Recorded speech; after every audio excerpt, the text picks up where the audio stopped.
comic haul and giveaway for July 2020.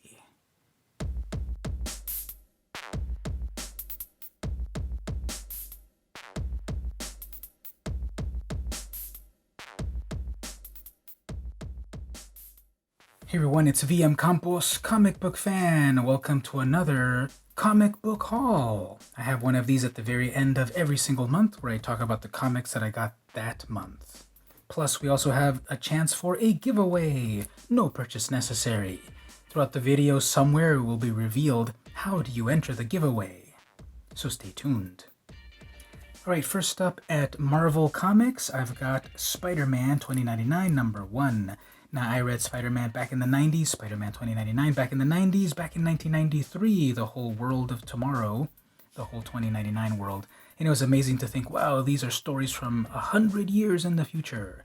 Well, we're already past 1999 and 2009 and 2019, so the future is even closer than ever. This is the regular cover, beautiful cover here with Miguel O'Hara's classic Dia de los Muertos unstable molecule fabric powered outfit. To be honest, I was not a big fan of the whole 2099 recent storyline that they had, but I like Spider-Man 2099, so I picked this up. Here's a bit of a throwback. The Spider-Woman number 1 facsimile edition. So this is from 1978, reprinted in 2020. And it's Spider-Woman's very first comic. Now, in her own book, the superheroine sensation they said couldn't be done. Who said that? Anyway, I like that eventually here Jessica Drew did have her hair out of the costume, out of the mask. I didn't like her original version with her hair covered up. Thought that was a little weird. Special origin, all the world against her. So it's an exact recreation except for the barcode, the Marvel logo here. Why do you have it here if you've already got it over here? It's the classic Marvel Comics group heading at the top. To know her is to fear her. Classic red and yellow outfit. Classic cover.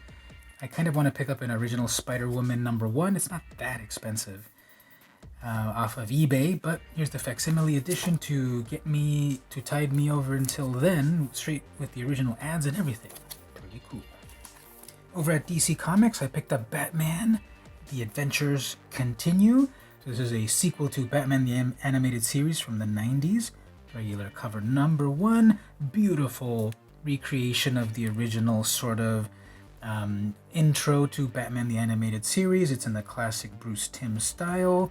I wonder if there was a variant with Bruce Timm, because that would be delicious. The Burnett Dini, Paul Dini, Ty Templeton, and Kubina working on this. Just a beautiful cover. I gotta put this on my wall. Love how it looks. The moon and everything. Batman tough as always. And then the Rogues Gallery here. Amazing. Ooh, there's the Phantasm. I almost missed getting my own issue of the Catwoman 100-page 80th Anniversary Spectacular. So I got the 1980s variant cover. This is the Art Germ variant cover with the, I guess like 88 or 87 Catwoman font right there. Logo for her series back at that time after Batman Year 1. So finally got my copy of it. Can't wait to read this. This is variant number 6.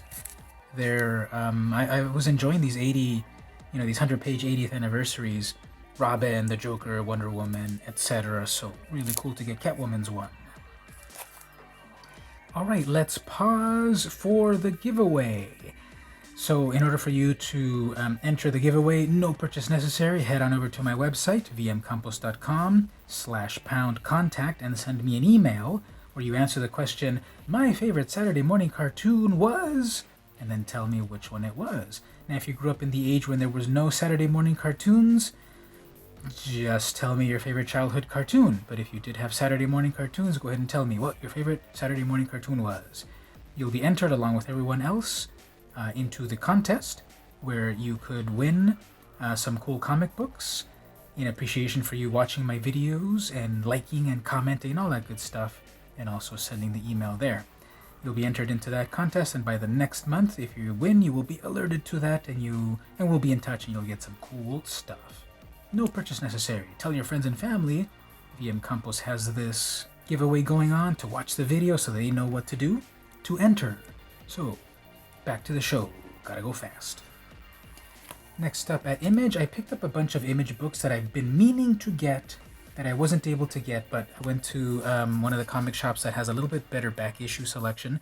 I got Pretty Violent, #1.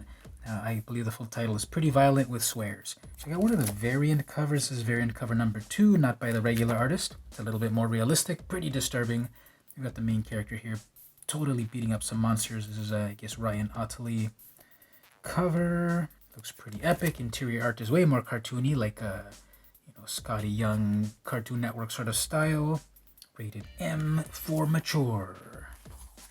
Along those lines of like a kind of like cute cartoony style, I got Ludocrats, which is another rated M series. Yep, rated M for mature. So we've got the Jeff Stokely cover, the regular old cover.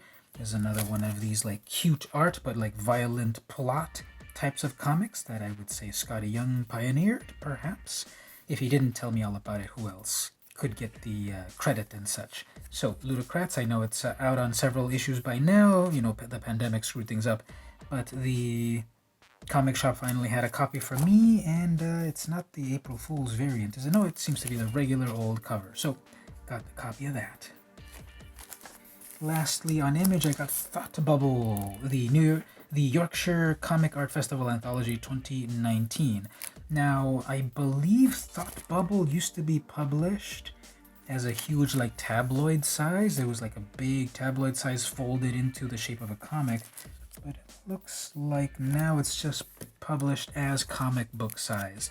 So I love anthology series. I saw this on the shelf, great price, a bunch of artists and creators. Hey, Tula Lote is right there. And I wanted to get this. It's rated teen plus. Regular cover, very cool artist. Looks familiar, I'm not sure who it is here. Apologies, but I like this cover a lot, and I like anthologies as well. Moving over to Oni Press, we have Rogue Planet #1, the Colin Bunn joint. I've been also meaning to get my hands on this one. I haven't been able to get it myself. They just seem to be out at the usual shop that I visit. Great like horror, space horror kind of comic. So I finally got my own Rogue Planet there. Love this cover. This is a regular cover. It's got tentacles, it's got skulls and space explorers. Pretty cool. Invader Zim Quarterly #1, Gur's Big Day. Love this cover. This is cover B. We have a close-up on Gur's fiery eyes. Very kind of simple cover, but very evocative. If you if you watched the Zim panel at Comic-Con at home about Invader Zim, you got a lot of insight into what the comic book series was. It was like a great way for them to continue the TV show that got canceled because Nickelodeon didn't know what they were doing and they liked Jimmy Neutron better. But then we have like some unfinished stories in the comics, and then we have some continuations of things.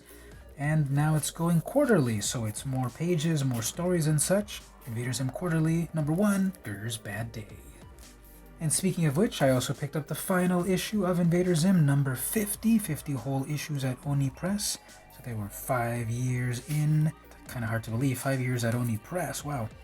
And again, this is like officially, anything that these stories are officially vetted by Jonan Vasquez himself, so they're like on model, on topic with what the original cartoon was. If you missed that show from, 20 years ago, you can continue the stories here in comic book format.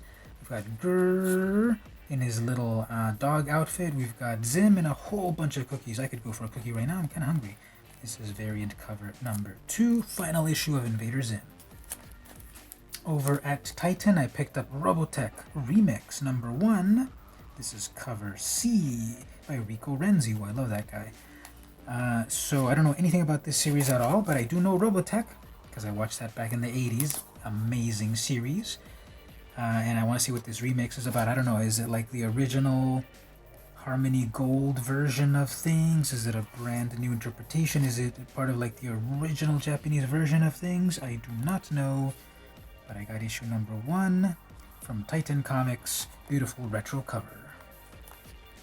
Next up from Ablaze, I have the Sumerian Queen of the Black Coast #2. Okay, so I've been harping on about this on all of the other comic book shows that I do. Ablaze is publishing public domain versions of Conan stories. Marvel, of course, is currently publishing Conan. Marvel published Conan back in the 70s and the 80s.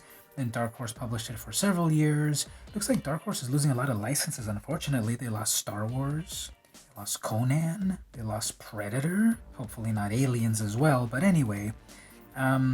Ablaze here is publishing Conan, the Cimmerian. This is Robert E. Howard's Savage Hero Uncensored. So in issue number 1, there's a lot of sexy time happening between Conan and Belit. Actually, I mean the Cimmerian and the Queen of the Black Coast. It's a great adventure story, great art, really enjoying it.